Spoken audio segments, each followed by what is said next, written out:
जय सिया राम सभी दोस्तों को। कैसे हो? मुझे आशा है कि आप लोग सब अच्छे होंगे। मैं भी कुशल मंगल हूँ, मैं भी अच्छा हूँ।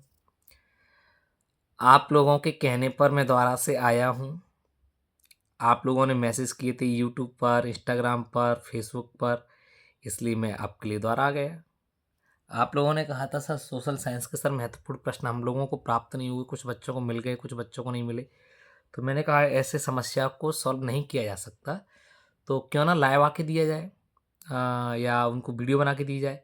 तो आपको जैसा पता है कि सोशल साइंस हमारा 4 भागों में बँटा हुआ है: हिस्ट्री, पॉलिटी, इकोनॉमिक्स और जियोग्राफी। तो सबसे पहले अपन एक काम करते हैं, पहले अपन कोई भी एक पोर्शन उठा लेते हैं। जैसे जो आज मैंने आपके लिए तैयार किया है उसमें सबसे पहला पोर्शन है वो है इकोनॉमिक्स, जिसे आप अर्थशास्त्र भी कहते हैं। इंग्लिश मीडियम वाले से थोड़ा कन्वर्ट कर लेना हिंदी में, हिंदी से इंग्लिश में कर लेना।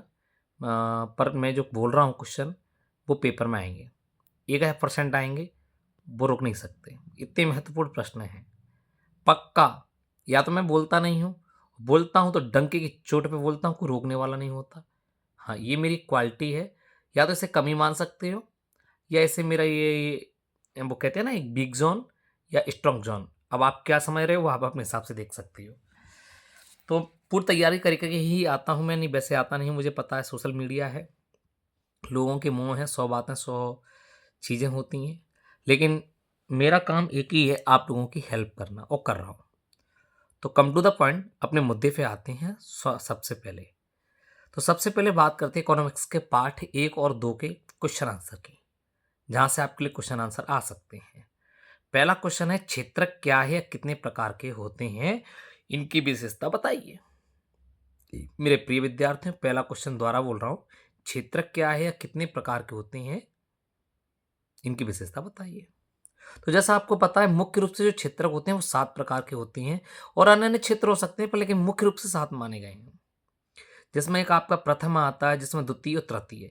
इन तीनों में से कोई एक आपके लिए प्रश्न पूछा जाएगा पेपर में 2026 में, 1% पूछा जाएगा। हालांकि यहाँ टीचर अलग उसकी अलग अलग क्वेश्चन बना देंगे, प्रथम क्षेत्रक क्या, द्वितीय क्षेत्रक क्या, ऐसा कुछ नहीं है, सब वही है। तो प्रथम क्षेत्रक, द्वितीय क्षेत्रक, तृतीय क्षेत्रक, सार्वजनिक क्षेत्रक, निजी क्षेत्रक, संगठित और असंगठित क्षेत्रक, ये आप इनको पढ़ लेना। टिप्पणी है, अलग से नहीं है। क्वेश्चन नंबर 2, ध्यान रखना, क्वेश्चन नंबर 2 में है श्रम विभाजन, यानी टिप्पणी है श्रम विभाजन क्या है, प्रच्छन्न बेरोजगारी क्या है, खुली बेरोजगारी क्या है।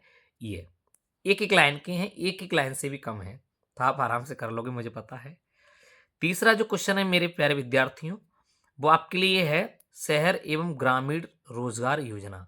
माने गांव के लोगों को कैसे अपन रोजगार दे सकते हैं, इस पर अपन को प्लान करना है। शहर के लोगों को अपन कैसे रोजगार दे सकते हैं, इसके ऊपर अपन को योजना बनानी है, विचार करना है कि हम ऐसे रोजगार दे सकते हैं। क्वेश्चन नंबर 4 की ओर बात करते हैं, वो है मनरेगा को 100 दिन रोजगार क्यों कहा जाता है।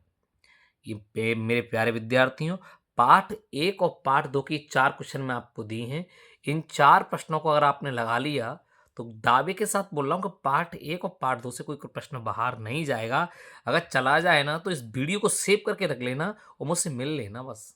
हाँ, और फिर जाएगा ना तो फिर हो सकता है कि अगर वाहिदा भी जाएगा तो फिर आउट ऑफ सिलेबस पूरे जो टीचरों ने पढ़ाया उसमें से भी नहीं आएगा फिर। हाँ, ये भी और है। आगे बात करते हैं दूसरी पार्ट 3 और पार्ट 4 के क्वेश्चनों की। तो मेरे प्यारे विद्यार्थी, जो 5वां क्वेश्चन है वो है औपचारिक एवं अनौपचारिक स्रोत क्या है। कहीं कहीं इसे ऋण लगा के पूछ लिया जाता है, तो घबराए नहीं, बात एक ही है। वो ये है कि ऋण औपचारिक एवं अनौपचारिक स्रोत क्या है, या ऋण औपचारिक एवं अनौपचारिक स्रोत में अंतर लिखिए। माने वही वाली बात हुई, चाहे तो खरबूजे को चक्कू पे पटको या चक्कू को खरबूजे पे, कटेगा कौन? खरबूजा। तो प्रश्न कैसे भी घुमा के पूछ लिया जाता है। फिर कहते हैं सर बन के आते हैं, बन के नहीं आते, वही प्रश्न होता है, पर लेकिन समझने की थोड़ी सी कला होनी चाहिए अपने अंदर, है ना।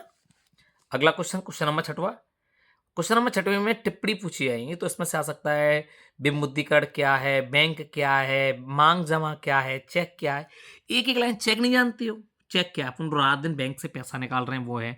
मांग जमा क्या, मांगना और फिर जमा करना, बैंक में जाते हैं, ये सब चीजें होती हैं। बैंक में ही चेक आता है, बैंक में जमा किया जाता है, बैंक से पैसे मांगे जाते हैं, है ना, ये चीजें आ सकती हैं। एक और क्वेश्चन आता है विमुद्रीकरण। कौन सा? विमुद्रीकरण, यहां से तो याद रखना है मेरे प्यारे विद्यार्थियों।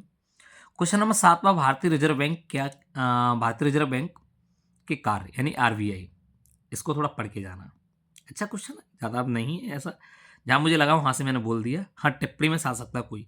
विमुद्रीकरण बैंक जमा, मांग जमा और चेक से, है ना। अगला क्वेश्चन है स्व सहायता समूह किस प्रकार कार्य करते हैं, इसके लाभ लिखिए। स्व सहायता समूह किस प्रकार कार्य करते हैं, इसके लाभ लिखिए। बहुत अच्छा क्वेश्चन है, बहुत बढ़िया है, पढ़ सकते हो। लोग बैंक में पैसा क्यों जमा करते हैं? अरे ये बात पूछने वाली है, रटने वाली है। अरे घर अपनी बचत के लिए करते हो तो आप लिख सकते हो, इस पर 1,000 पाउंड लिख सकते हो भाई। हम तो पूरे दिन 1 घंटे बोल सकते हैं इस पर आराम से। तो ये हो जाएगा क्वेश्चन नंबर 9वां। बैंकों की ऋण संबंधी गतिविधियों का वर्णन कीजिए। अच्छा क्वेश्चन है, बैंकों की ऋण संबंधी गतिविधियों का वर्णन कीजिए। सर्दी का समय है तो चाय पी रहा हूं, आप लोग भी पी लो, आपका भी स्वागत है। आगे बात करें, क्वेश्चन नंबर अगला, भारतीय रिजर्व बैंक अन्य बैंकों की गतिविधियों पर कैसे नजर रखती है, या बैंकों की ऋण संबंधी गतिविधियों का वर्णन कीजिए। कह नहीं सकता, आने की संभावना कम है, पर लेकिन फिर भी कर सकते तैयारी। चेक द्वारा भुगतान कैसे किया जाता है? हाँ, इसके लाभ भी पूछे जाते हैं, विशेषता भी पूछ ली जाती है, पढ़ लेना। वैश्वीकरण क्या है, 2026 में आएगा पक्का, बोल रहे हैं आपसे। अगला क्वेश्चन, भारत में वैश्वीकरण का प्रभाव। हाँ, अच्छा क्वेश्चन है, बढ़िया है ना। यहां से क्वेश्चन आएगा वैश्वीकरण से, पक्का आएगा, 100% आएगा, कन्फर्म आएगा। कोई ताकत नहीं है जो रोक सके। भारत में वैश्वीकरण का भारत में वैश्वीकरण का प्रभाव क्या है, वैश्वीकरण को बढ़ावा देने वाले कारक बताइए, ये प्रश्न आ सकता है। एक और बताने जा रहा हूँ, पेपर में 2026 में फिर आएगा। बहुराष्ट्रीय कंपनियों से क्या आशा है या अन्य कंपनियों से किस प्रकार अलग है? सरकारी या सहकारी विपणन का क्या अर्थ है, ये भी प्रश्न आ सकता है। अगला क्वेश्चन, भारत की कौन सी कंपनियां बहुराष्ट्रीय हैं और कहां पर स्थापित हैं? ये क्वेश्चन भी बहुत अच्छा है।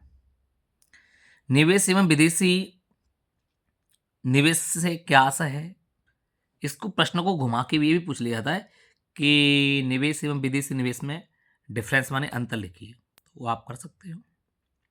अगला क्वेश्चन, विदेशी व्यापार के उदारीकरण से क्या समझते हैं, ये क्वेश्चन भी बहुत अच्छा है, इसको भी पढ़ सकते हो, है ना। टिप्पणी में थोड़ा सा एक बार नया दिल है, और यहाँ से टिप्पणी में 100% पेपर में क्वेश्चन आएगा, दावे के साथ आएगा। जो चीज़ें मैं बोल रहा हूँ उस चीज़ को नोट करते चल जाना। व्यापार अवरोधक क्या है, कंटेनर क्या है, विश्व व्यापार संगठन क्या है, यहाँ से क्वेश्चन आ सकता है। और एक और क्वेश्चन है जो फिर आएगा पेपर में, अतीत में देशों को जोड़ने वाला मुख्य माध्यम क्या था?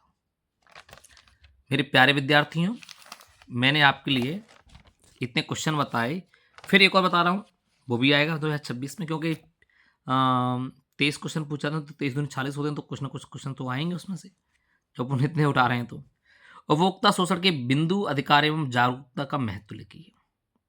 बहुत अच्छा प्रश्न है, तैयारी कर सकते हो, पढ़ के जाना है।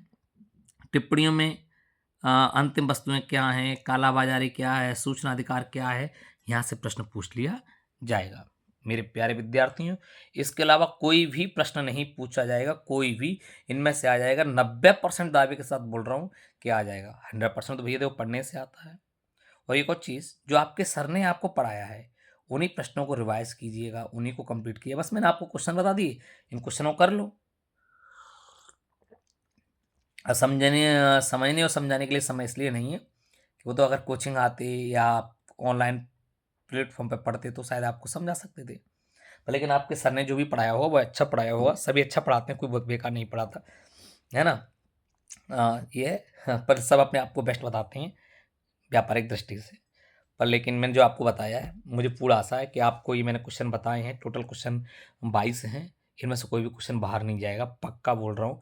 फिर आपकी मर्जी है, पढ़ना ना पढ़ना, हम कौन होती हैं, ठीक है ना। आपको शुभ रात्रि, जय सिया राम। धन्यवाद।